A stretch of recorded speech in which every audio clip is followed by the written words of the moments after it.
சிந்துவெளி மக்களோட வாழ்க்கை முறை, நகர அமைப்பு, குடியிருப்பு, அவங்களோட தொழில் மற்றும் பொழுதுபோக்கு இதெல்லாமே ரொம்ப தெளிவாக முன்னாடி வீடியோவில் பார்த்துட்டோம். இப்போது இந்த சிந்துவெளி நாகரிகம் ஒரே நாளில் கண்டுபிடிக்கப்பட்டதா அப்படின்னா கண்டிப்பாக இல்லை. அப்படின்னா யாரெல்லாம் வந்தாங்க, அவங்க எந்த காலகட்டத்தில் வந்தாங்க, அவங்க அகழ்வாராய்ச்சியோட முடிவு எப்படி இருந்துச்சு அப்படிங்கிறது தான் இந்த வீடியோவில் நாம் பார்க்க போகிறோம். ஹரப்பாக்கு முதலாக வருகை தந்த சார்லஸ் மேசன் கிழக்கிந்திய கம்பெனியில் பணிபுரிந்த படை வீரர். அவர் வந்த ஆண்டுன்னு பார்த்தா கிபி 1826. இவர் ஹரப்பா பகுதியை பார்வையிட்ட போது அங்கே செங்கல் திட்டுகள் இருக்கதை பார்க்குறாரு. அதாவது ஹரப்பாவோட இடிபாடுகளை கண்டுபிடிக்கிறாரு.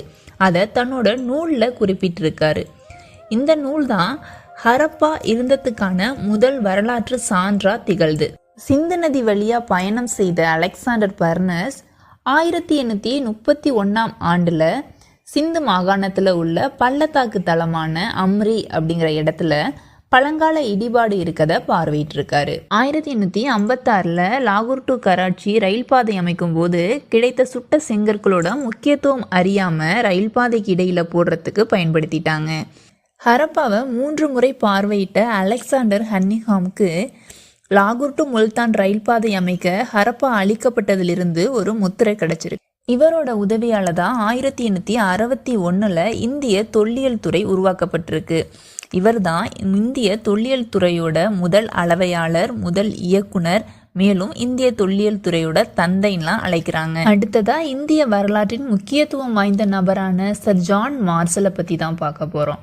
1920-21 காலகட்டத்தில் ஹரப்பால அகழ்வாய்வு நடத்தின இவர் 1902 1928 வரைக்குமே இந்திய தொல்லியல் துறையோட இயக்குனராக பணிபுரிந்தார். ஹரப்பாக்கும் மொஹஞ்சதாரோக்கும் இடையேயான பொதுவான அம்சத்தை 1924 கண்டறிந்தார்.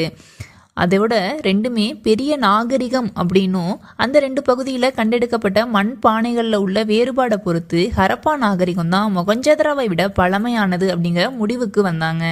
1921 தயாராம் சஹானி ஹரப்பால அகழாய்வு நடத்தினார். அதே மாதிரி 1922 ஆர்டி பானர்ஜி மொஹஞ்சதாரோல அகழாய்வு நடத்தினார். 1940 ஹரப்பாவை அகழாய்வு செஞ்ச மார்டிமர் வீலர் சிந்து நாகரிகம் அப்படிங்கிற நூலை எழுதியிருக்காரு. மனிதனால் உருவாக்கப்பட்ட முதல் செயற்கை துறைமுகமான லோத்தல் பகுதியை SR ராவ் 1957 அகழாராய்ச்சி செய்திருக்காரு. செயற்கை துறைமுகம் மூலமாக தான் எகிப்து மெசபடோமியாவோட வணிகம் நடைபெற்றிருந்திருக்கு.